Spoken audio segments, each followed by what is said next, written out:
ประเทศไทยให้ความรู้กู้ความสุข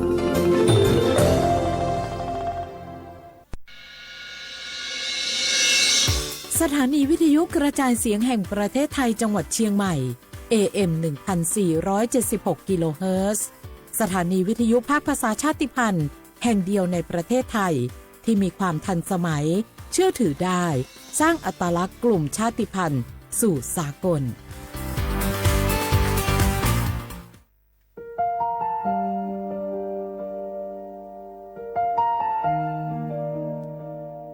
ขอน้อมเกล้าถวายอาลัยสมเด็จพระพันปีหลวงพระแม่แห่งแผ่นดินผู้ทรงเมตตาเหนือเกล้าขอพระองค์เสด็จสู่สวรรคาลัยข้าพระพุทธเจ้าข้าราชการและเจ้าหน้าที่สถานีวิทยุกระจายเสียงแห่งประเทศไทยจังหวัดเชียงใหม่กรมประชาสัมพันธ์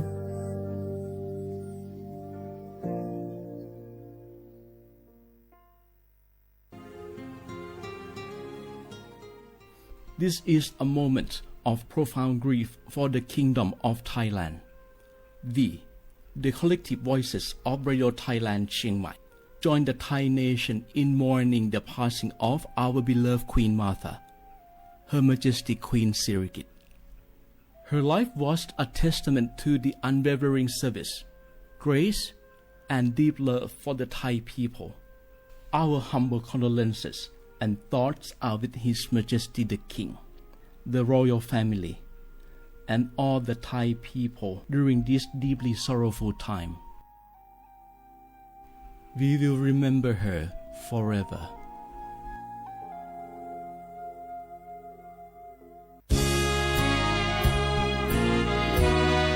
พระบารมีปกเกล้าเพื่อปวงชนชาวไทย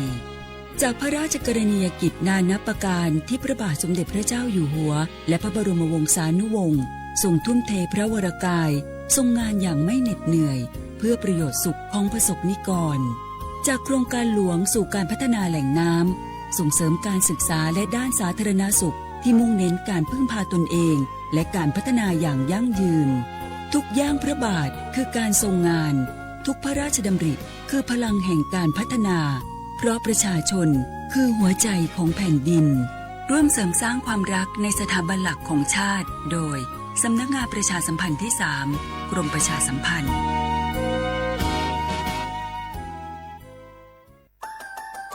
สปสช.ชวนคนไทยทุกคนทั่วประเทศใช้แอปเป๋าตังค์เช็คสิทธิประโยชน์รับบริการป้องกันโรคตามกลุ่มวัยเพื่อลดความเสี่ยงการเจ็บป่วยโดยเลือกเมนูกระเป๋าสุขภาพเลือกสิทธิสุขภาพดีป้องกันโรคสามารถจองคิวพร้อมนัดวันและเวลาเข้ารับบริการได้ฟรีสะดวกรวดเร็วสอบถามเพิ่มเติมสายด่วนสปสช1330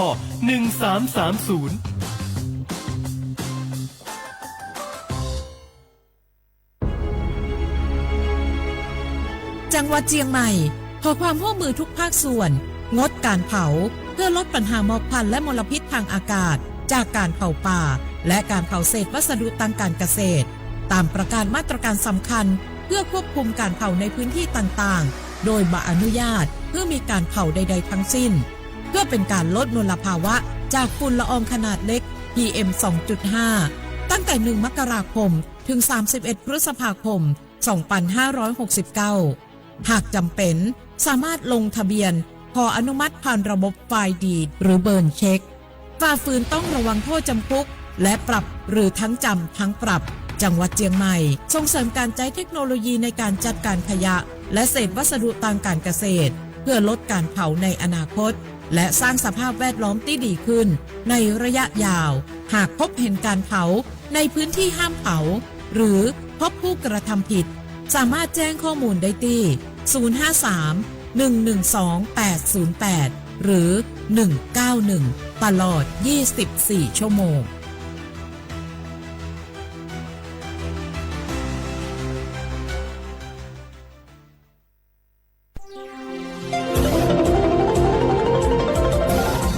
วิทยุแห่งประเทศไทยให้ความรู้กู้ความสุข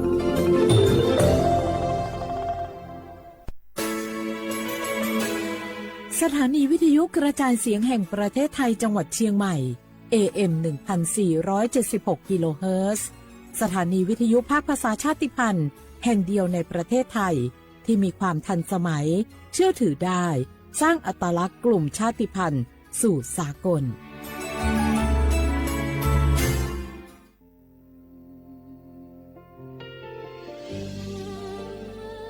พระเสด็จสู่แดนสวงไทยทั้งปวงน้อมสำนึกในพระมหากรุณาธิคุณตราบนิรันดร์ข้าพระพุทธเจ้าข้าราชการและเจ้าหน้าที่สถานีวิทยุกระจายเสียงแห่งประเทศไทยจังหวัดเชียงใหม่กรมประชาสัมพันธ์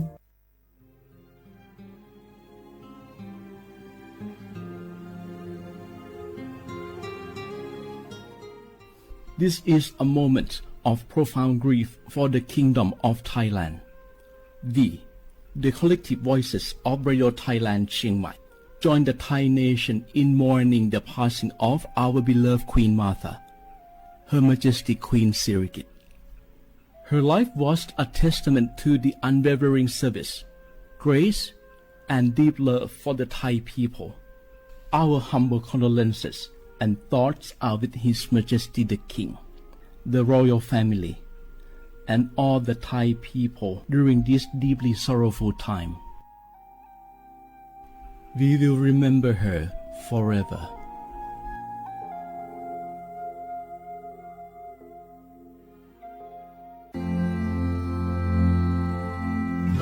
รากฐานสังคมไทยตั้งแต่อดีตจนถึงปัจจุบันเคารพเทิดทูนสถาบันพระมหากษัตริย์เป็นศูนย์รวมจิตใจที่เหนียวแน่นของคนไทยในเวลาที่เกิดวิกฤตทางการเมืองพระบารมีของพระเจ้าอยู่หัวก็ทำให้เกิดความสงบและช่วงที่เกิดวิกฤตเศรษฐกิจปรัชญาเศรษฐกิจพอเพียงของพระเจ้าอยู่หัวรัชกาลที่ 9 พระราชทานให้กับคนไทยก็ทำให้ผู้ที่น้อมนำมาปฏิบัติมีภูมิคุ้มกันและไม่เกิดความเสียหายพระปฐมบรมราชโองการของพระเจ้าอยู่หัวรัชกาลที่ 10เราจะสืบสานรักษาและต่อยอดและครองแผ่นดินโดยธรรมเพื่อประโยชน์สุขแห่งอาณาราษฎรตลอดไปพระมหากษัตริย์ไทยทุกพระองค์ทรงห่วงใยราชเสมอสถาบันพระมหากษัตริย์ไทยศูนย์รวมใจไทยทั้งชาติ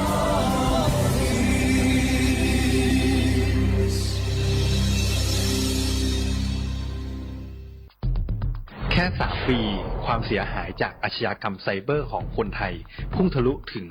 94,000 ล้านบาทหรือเฉลี่ยปีละ 30,000 ล้านบาททุก1 ชั่วโมงเราเสียเงินกว่า 3.4 ล้านบาทให้กับมิจฉาชีพออนไลน์โจรไม่เห็นใจคนอาชีพไหนอายุเท่าไหร่สถานะทางการเงินแบบใดหมอพ่อค้านักธุรกิจนักเรียนแม่บ้านข้าราชการเกษียณทุกคนตกเป็นเหยื่อได้เสมอและวันหนึ่งอาจเป็นคุณหรือคนที่คุณรักเพราะจุดอ่อนร่วมของเหยื่อคือความเร่งรีบขาดสติหรือแม้แต่บางครั้งก็เกิดความโลภจนเกินไปอย่าปล่อยให้การกดคลิกเดียวลิงก์เดียวทำให้โจรยิ้มกว้าง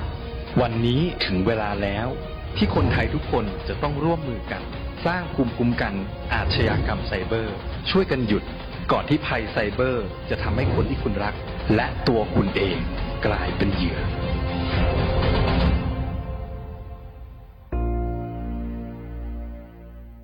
ช่วงนี้ได้ยินคนบ่นกันเยอะเลยนะเรื่องความไม่โปร่งใสเนี่ยใช่แต่รู้ไหมล่ะว่าจริงๆแล้วพวกเราช่วยกันได้นะทำยังไงหรอเดี๋ยวนี้มีช่องทางร้องเรียนที่เข้าถึงง่ายแจ้งเบาะแสได้สะดวกมากอย่างสายด่วนปปช1205อ๋อแบบนี้ทุกคนก็มีส่วนทำให้บ้านเราดีขึ้นได้จริงๆแน่นอนการต่อต้านทุจริตจะสำเร็จได้ก็เพราะคนอย่างเราร่วมมือกันสำนักงานประชาสัมพันธ์ที่ 3 กรมประชาสัมพันธ์กระจกวิเศษจงบอกข้าเถิดใครงามเลิศในปัทภีก็พระนางน่ะสิราชินีผู้เลอโฉมดูสิตั้งแต่ท่านพาชาวประชางดเผาป่าและขยะในครัวเรือนชาวไร่ชาวนาก็งดเผาตอสั่งข้าวฟางข้าวหันไปไถกลบทำปุ๋ยหมักแปรรูปเป็นอาหารสัตว์หรือเอาไปอัดเป็นก้อนแทนอากาศก็ดีไม่มีฝุ่น PM 2.5 คอยกวนใจ หน้าตาท่านก็สดใสผิวพรรณผุดผ่องเป็นที่สุดพะยะค่ะ ต้องแบบนี้สิ เจ้าพูดถูกใจข้ายิ่งนัก เพราะทุกการเผานั่นคือการสะสมฝุ่น แต่ถ้าทุกคนร่วมใจกันหยุดเผา เราก็จะมีแต่อากาศบริสุทธิ์ไว้หายใจ ห่างไกลมะเร็งปอด สุขภาพก็ดี มันคือที่สุดแล้ว ราชินีจงเป็นอมตะ ราชินีจงเป็นอมตะข้าขอบูชาท่านพะยะค่ะ ไปเอาธูปมา แต่ไม่ต้องจุดแล้วนะ เดี๋ยวนี้ข้าเปลี่ยนมาใช้ธูปไฟฟ้าแล้ว มันจึ้งมาก ไม่มีฝุ่นเลย คุณภาพอากาศดีด้วยการร่วมมือของทุกภาคส่วน ปรารถนาดีจากสำนักงานประชาสัมพันธ์ที่ 3 กรมประชาสัมพันธ์ จังหวัดเชียงใหม่ขอความร่วมมือทุกภาคส่วนงดการเผาเพื่อลดปัญหาหมอกควันและมลพิษทางอากาศจากการเผาป่าและการเผาเศษวัสดุทางการเกษตรตามประกาศมาตรการสำคัญเพื่อควบคุมการเผาในพื้นที่ต่างๆโดยไม่อนุญาตให้มีการเผาใดๆทั้งสิ้นเพื่อเป็นการลดมลภาวะจากฝุ่นละอองขนาดเล็กหรือ PM 2.5 ตั้งแต่วันที่ 1 มกราคมถึง 31 พฤษภาคม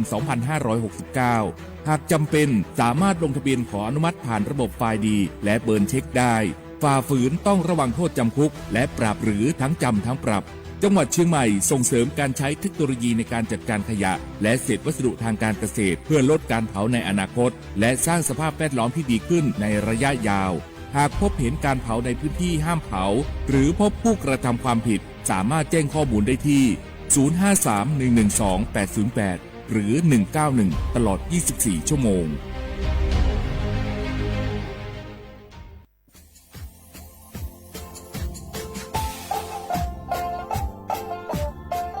น่ารักมาปีมาซื้อจีนชมังโงมันยาคณะรัฐมนตรีไงมีมติยากกว่าอยู่หัวระมองเมื่อเหือนยากุลาซื้อหาหนีซื้อกูยังไงยิ่งคงอยู่ตรงยาสดซื้อฉีกว่ายาใบระมองเมื่อเหือแก้ไขปัญหาไงสถานะอาทิตย์ยังเหือสัญชาติไงเอาถ้าหมายความว่าจะส่งไงอธิบายยากฎหมายถือว่าใบระมองเมื่อเหือไงมาตราที่17ไงแห่งพระราชบัญญัติคนเข้าเมืองไงพอสองมันอยากให้ญี่ปุ่นอยากให้หนีตัวอยากหนีซึ่งหนีกวางกันเท่าโวถ้ามีคนเนี่ยว่าดูแลโซอาทิตย์เนี่ยคือมันจะจางโง่เป็นยังไงอาทิตย์เนี่ยว่ามีทะเบียนประวัติคือถูกต้องอยู่ไงอาทิตย์แบบว่าสารว่ายื่นขอสถานะไงคนต่างด้าวเข้าเมืองโดยชอบด้วยกฎหมายจะดียินหน้าบุรุษไงอาทิตย์ทยากฎหมายถือว่าบรรดามันเป็นไงมาตราที่7ทวีไงแห่งพระราชบัญญัติไงสัญชาติยึดขวงงไปเฮอพศยังไง2508ไงเอาถ้ามีคนได้ว่าเฮตาซุงโงไม่ยังไงอาทิตย์ยังเฮอาบามันก็จะเฮอามาไงเอาว่าอยู่ในทะเบียนประวัติบุคคลไงอาทิตย์แบบว่าไม่มีสถานะทางทะเบียนมาจุบเฮอสามารถยื่นขอสัญชาติไทยที่กรุงเทพมหานครไงยื่นที่สำนักบริหารการทะเบียนกรมการปกครองไง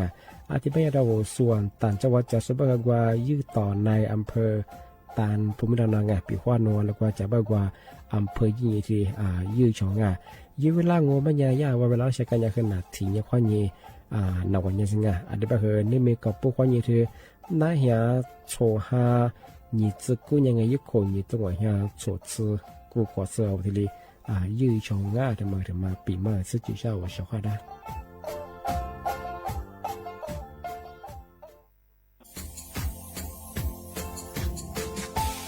ชาวว่าบราวัฒมาปีมาอาทิสึกตาจินชาวมังมันยังไงอามุสาจังหวัดเช่นไม่ค่อยถึงมาปีมาปากไก่ฝรั่งที่5ที่นี่ก็พวกว่ายังว่า5 3ที่ที่นี่ซึ่งยี่คนอยู่ตรงนี้โฉดซึกกูกว่ามาคืออาตุทัชโชดอกกับปากกับเมียนเบสพิอาลุมีโดขยันรัวจุดเปดอกสัตว์ความแบบดิต้มแบบอาตุทัชโชบรังอาทิยาวพื้นที่หรือตัวจางโง่เป็นยังก็ยาระบบไฟดีข้อนี้มาอนุญาตอยู่ไม่คือมาคืออาตุทัชโชดอกอาทิยาปีข้าววัตถุสองเป็นยังฝ่าฝืนยังคือกลุ่มหมายละชัวยาชัวยาจอดอกอาทิบ้างก็เป็นยัง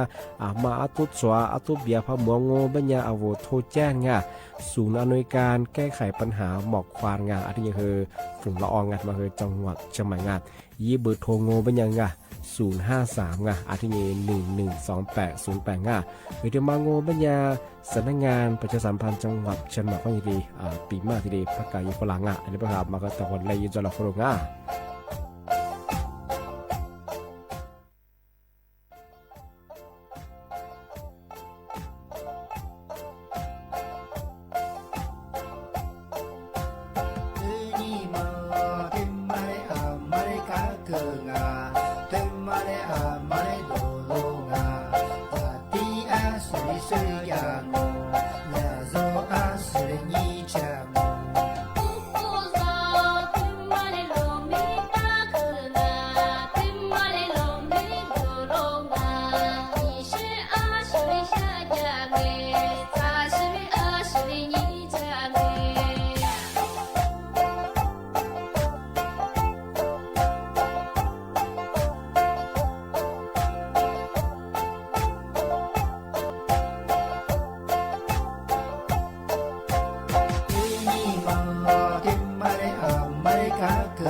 てにまはらなにちじむぬなみみみちれつらて路边马匹来着里我努过的你你嘛么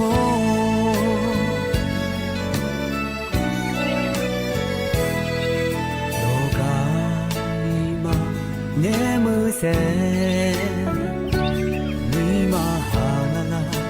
がじじぬろがれわじluくとねkwa pulo su zi wo do mi so go mi ro lo ma lo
เสียว่าบุละข้อขว้างาอเมซาอาว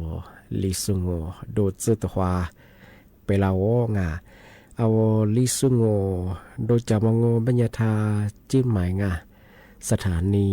วิทยุกระจายเสียงแห่งประเทศไทยจังหวัดเชียงใหม่ว่าโดจ้างาอาววิทยุมือจามงโงบัญญายีระบบยา AMยี่ครึ่งความถี่งบปัญญาที่ตัวลี่เฮียสิจะโชว่าโจเนี่ยคือตัวหลังตีนทาวระบบไลฟ์สดไง Facebook ยี่เพจของเบอร์สวทเชียงใหม่ไง AM 1476กิโลเฮิรตซ์เอาลิซุงโงโดยจะมองว่ามันยังไงที่นี้หรือว่าไงแน่ๆที่ขวาที่มลที่ขวาแน่ๆงบปัญญาอยู่เวลาเนี่ยแน่ๆโฉมโมขวานี่สิโมสงที่จุ่มด้วยที่มลงบปัญญานี่โมขวานี่สามโมงนาที่เนี่ยขวานี่นาเนี่ยเจอที่นี้เลยทีโดยจะงอนี่เมที่นี้งอเป็นยังไงยี่วันที่งอเป็นยังไงอาบายี่เห็นยี่เป็นยังไงคือพลังกะงาวลิสุเนี่ยนี่ไม่ถึงยี่เป็นที่หาโชนยังไงนี่ไม่ถึงยี่เป็นโถลานเนี่ยยี่โขเนี่ยคือยี่โตยี่จุดโชโคเอาท้ายอาบาเป็นยังยี่หายี่จุดเนี่ยนี่ไม่ถึงยี่เป็นวันอาทิตย์ถึงยี่มาเจ้างองาอาทิตย์ยี่จะมาเทเชออามาสายาเธอมือจะพูดว่ากูนิโซเตนิโซไงสำนักงานกรมอุตุนิยมวิทยาบ้างยาบ้างงอปัญญาที่นิจสานิฟ้านิจงวานิสง นาทีเนี้ยคว้าเนี้ยอะไรนาสัญญาไงที่ตีนางอ่ะเอาแทบไม่งอบางพื้นที่อย่างเฮพายุฤดูร้อนมาอาจจะเดือดร้อนปรุงอ่ะที่ก็ถึงต้องงอไม่ยามีฮีคือเยอะงอที่อย่างเฮเหมือนหาคือเลี้ยมาจ้วขอสื่อเชื่อมาจ้วชงอ่ะอาจจะไม่ใช่ชงอ่ะว่านี่จะนี่ว่ายังไงนี่จะสั่งนี่ว่านี่จะว่านี่จะช่วยยังไงอามาคือด้วยเฮแล้วก็เยอะว่าติดตามงอยิ่งเขายิ่งโดดเรือว่ามีโลหะอยู่ในบ่อที่ตลอดอ่ะเอากระตุ้นชงอ่ะอาที่เนี่ยปีว่าว่าโลเชื่องอเป็นอย่างเฮงอ่ะปีว่าเหมือนหาเลี้ยมีเฮโลหะเยอะเป็นยังไงมาคืออาทิตย์นี้จำหมดแล้วมาเล่าว่ายังไงอาจารย์ว่าโลเชื่อเป็นยังโลชิมนางว่าเป็นยังมีอ่ะคือจะเอามาตัวเชื่อที่ก็มันโมเป็นยังไงเอากว่าจะกุยค่ะอาแต่หนาเนี่ยคือมีโลหะเยอะมาอาแต่บาลีเป็นว่าเอาตัวหัวที่ดีชื่อตัวยังไงที่ถึงมันก็เป็นยังปีว่าโนมีเฮโลหะเยอะคือจะโลชิมเปิ้งเป็นยังไงว่าอะไรกว่าพันนาคือไงย่ามาเกินนะมองมันยังไงมีความเสี่ยงยังไงคือเที่ยวซื้อจิตเตจกว่ายุบป้ายจิตเตจทันหนาปรุงอ่ะอาจารย์ก็พันนังบัญญาแบบน่าจะมีโลหะคือพัดเยอะไปเหอซื้อบิวินะอีหลักกาคูลไปเหอเจ้าเราจิตเตียมังอ่ะเราจิตเตียมาใจยุบป้ายคือ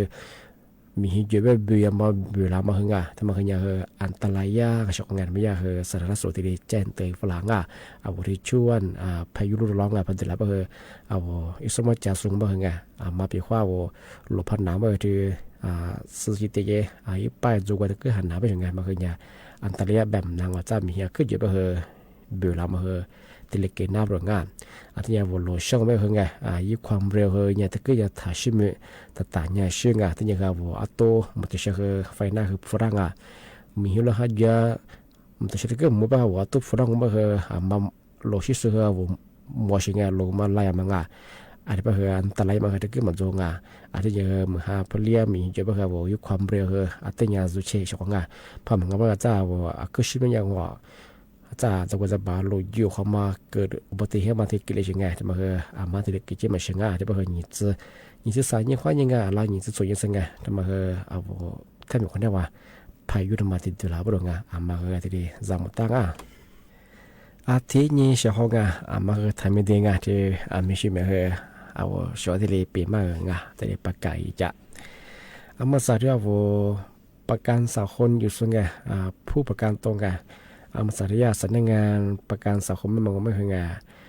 เอาปีว่าในสีหิงเอาอยู่ยามาโนจันช่างเป็นอย่างมาสาธิตจานหน้าปรุงไงยาเวลาจ่ายจะบางก็ยี่เวลาเนี่ยยากเกิดบางไงที่สร้างหาสัตว์ถิ่นเนี่ยสิ่งยี่ขุนตัวเนี่ยชดเชยกูของอาที่บางมาสาธิตแบบหนีห่างบางบัติมาลาบัติมามันสัตว์ชนิดเดียวไงอาที่บางที่ผู้ประกันตรงไงเอาประกันสังคมอยู่ส่วนไงแต่เป็นยังโนคุยย้ายช่างเป็นยังไงมาสาธิตที่ย้ายดาวไงเอาไว้ย้ายมันก็เฮงงวกาที่ชนะงวกาที่ยินงงวช่องทางตัวช่องงานอันนี้เป็น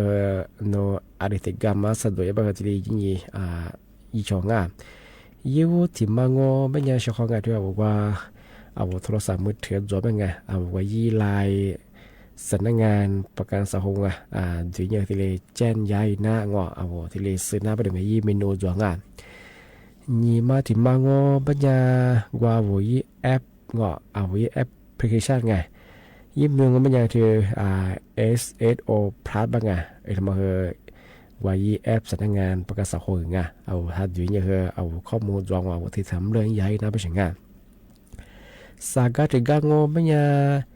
เว็บไซต์ไงสำนักงานประกันสังคมว่าอยู่อย่างคือเอาที่เลยทำเรื่องย้ายหน้าไปถึงงาน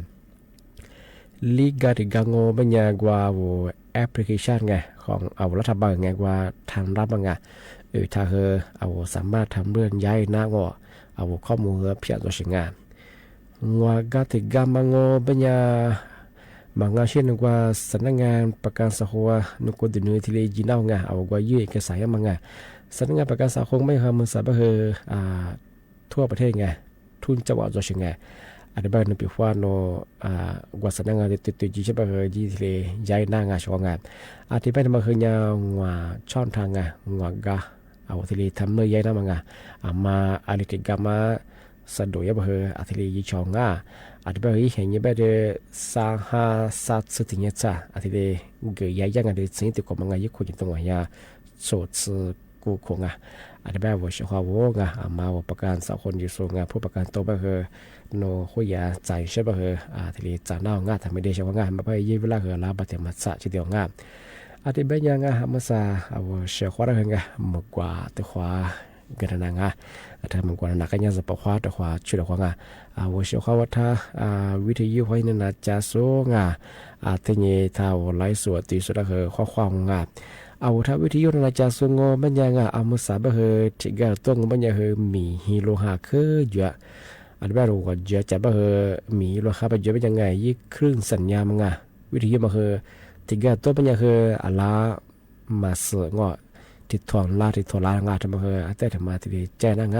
อาชีพบุตรเฮมีฮิโลหะเยอะบุตรไงยี่ครึ่งสัญญามาเฮปัญหาที่ตัวเชิงอาทิตย์ปัญญาว่าปีว่ามาโทรศัพท์มือถือจะบ้าท่าว่ายี่เพว่าไงสวทใช่ไหมบ้างเอาท่าดูไลฟ์อย่างที่เลยไลฟ์สุดยอดตื่นชงปีว่ากับวุฒิยุอาจจะคือมาเสือเป็นยังไงของอาทิตย์เป็นยังไงอามาซาเอามากกว่าตัวควันนาดูยาชของ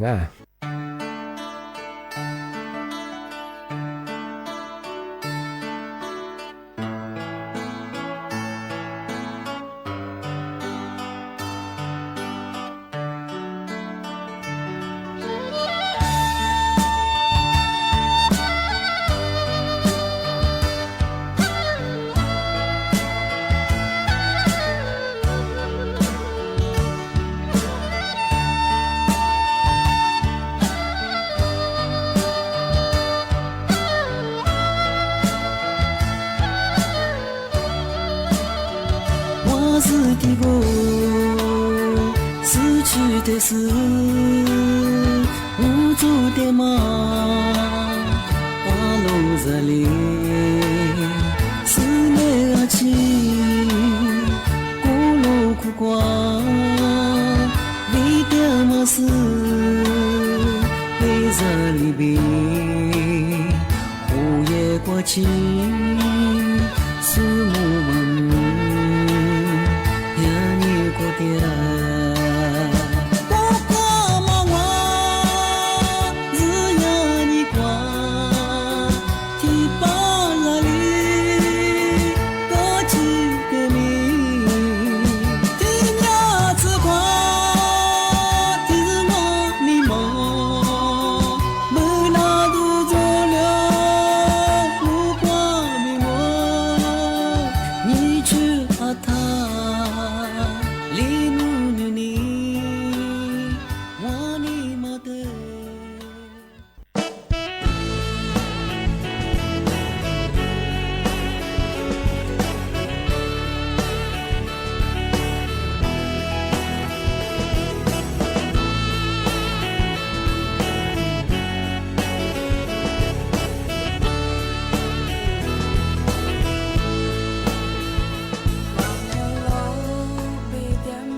za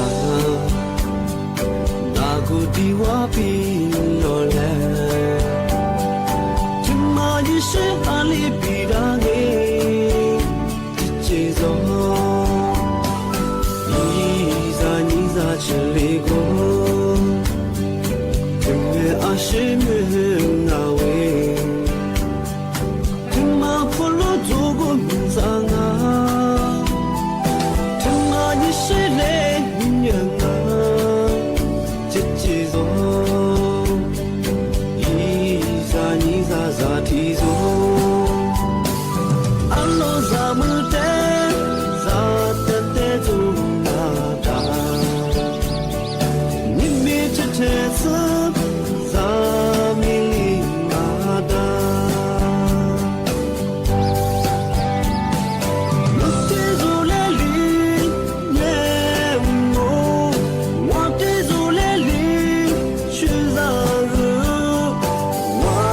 le no ju za ru na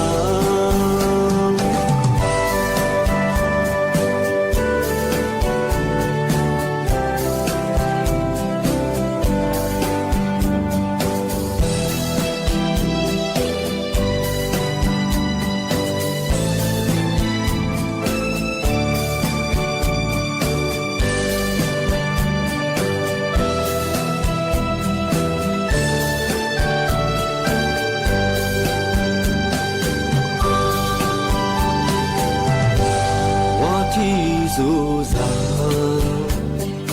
de za de wa ma de za wu he ni ma she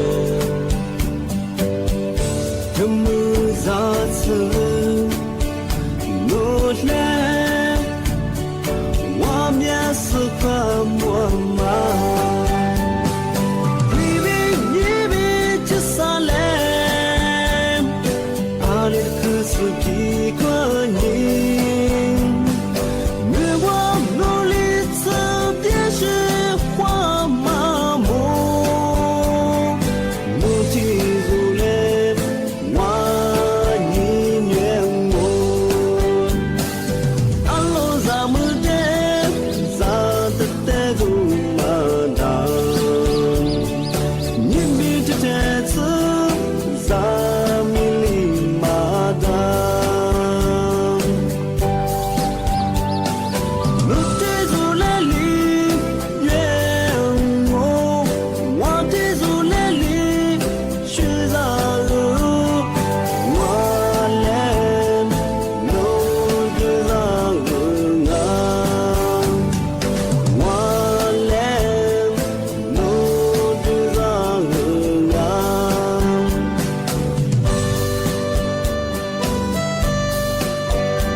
ทีนี้งาที่มาเทียเชเฮงาที่มาปีมาอาทิสุดท้ายจุดที่ก็ถือว่าเป็นอย่างละมาซื้อสุเหจวงงานว่าเป็นอย่างง่ายเอาเมื่อสาที่ว่ายิบบาประชาชนมังงาว่าพิมพ์ดามาแก้เฉลี่ยพอมังงาแก้เฉมาที่มาว่ามันยังยิ้มหมายเลขยามุติเชบเหฝรั่งโถงาที่แบบว่ายิ้มหมายเลขตายให้เฉยงาที่มาว่ามันยังง่ายว่ายิบบาแก้เฉลี่ยพอมันยังคือเอาวิข้อมูลลับจดว่างาอาจจะเป็นอย่างเฮินไม่อยากคือแยกมาละคืออาจจะตัวก็กว่าบิวดื้อเนี่ยสวยยังมาถ่ายเย่บดงามาคือจามอชกงาปีควานนั่นแหละมาอะไรสิโทฟลาเนี่ยทันธุรการก็ไม่เจริญงอทำไมเจ้าบ้างงาเอาวิบาดดื้อกันเนี่ยนั่นแหละว่าแก้ชมันที่ดื้อพวกบ้างงาทำมางามาคือเนี่ยขึ้นยอดแจงชกงาเอา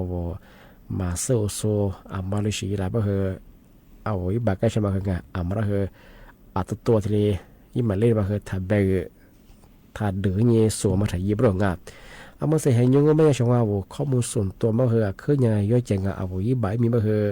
หลักชมมาเซลโซงว่าระบบออนไลน์ข้อนี้เอาว่าติดต่อเรามังว่าอีพิมพ์ยาฮีไปเฮจุ่มมามูจงไงว่าระบบออนไลน์ข้อเหนียวละทำเรื่องเอกสารจะมังงา เอามาซื้อมันจะคืองามาคือ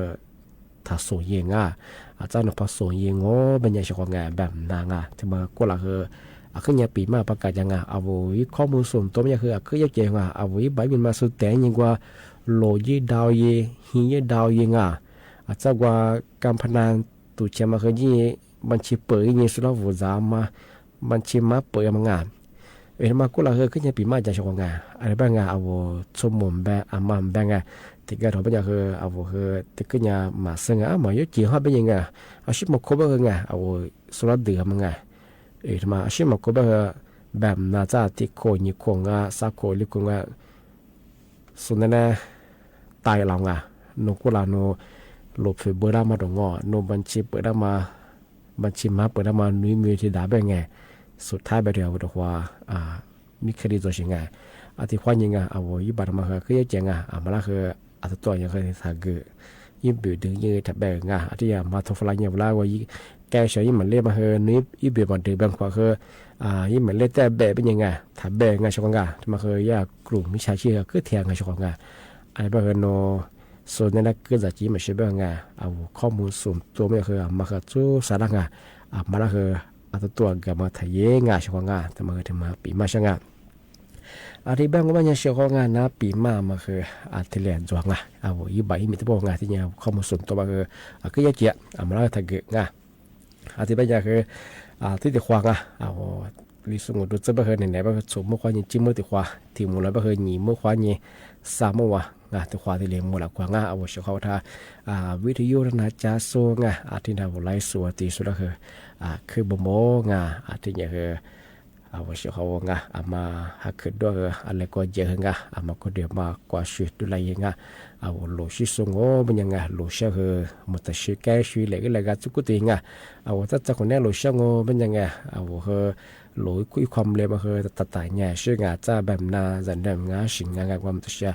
พักการละแบบเอาวิบิเชื่อมาชีจำเมื่อสิ่งเจ้าขับมีสัตว์แบบ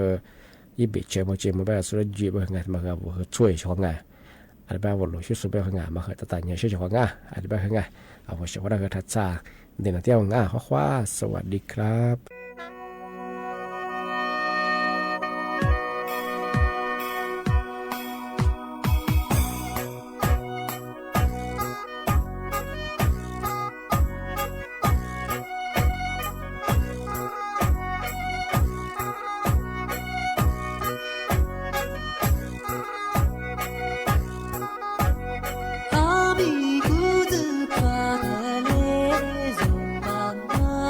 阿姆。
นีวิทยุกระจายเสียงแห่งประเทศไทยและเครือข่ายทั่วประเทศเสนอข่าวต้นชั่วโมง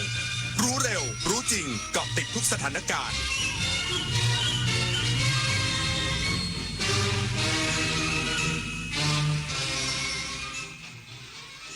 รับฟังข่าวต้นชั่วโมง 15 นาฬิกากับชลธรจัญญาครับหน่วยงานที่เกี่ยวข้องเร่งสำรวจความเสียหายและให้ความช่วยเหลือประชาชนในพื้นที่อำเภอพร้าวจังหวัดเชียงใหม่ที่ได้รับผลกระทบจากพายุฝนฟ้าคะนองอีกสักครู่กลับมาติดตามรายละเอียดครับ25 กุมภาพันธ์ของทุกปีคือวันวิทยุกระจายเสียงไทยวันที่รำลึกถึงการกำเนิดกิจการวิทยุไทยโดยพระองค์เจ้าบุรชัดชัยยากรกรมพระกำแพงเพชรอัครโยธินตลอด 96 ปีที่ผ่านมาวิทยุเป็นสื่อสำคัญที่ถ่ายทอดข่าวสารความรู้และอยู่เคียงข้างคนไทยเสมอมา 25 กุมภาพันธ์วันวิทยุกระจายเสียงไทยคุณค่าของเสียงที่อยู่คู่สังคมไทย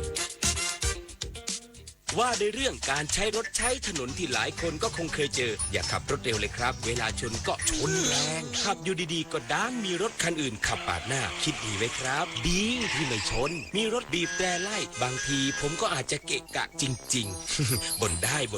แต่ก็ใจเย็นไว้ครับตรงไหนมีป้ายห้ามขับเร็วก็แค่ผ่อนคันเร่งรักษากฎจราจรปลอดภัยไว้ก่อนความคิดดีจังหนูชอบ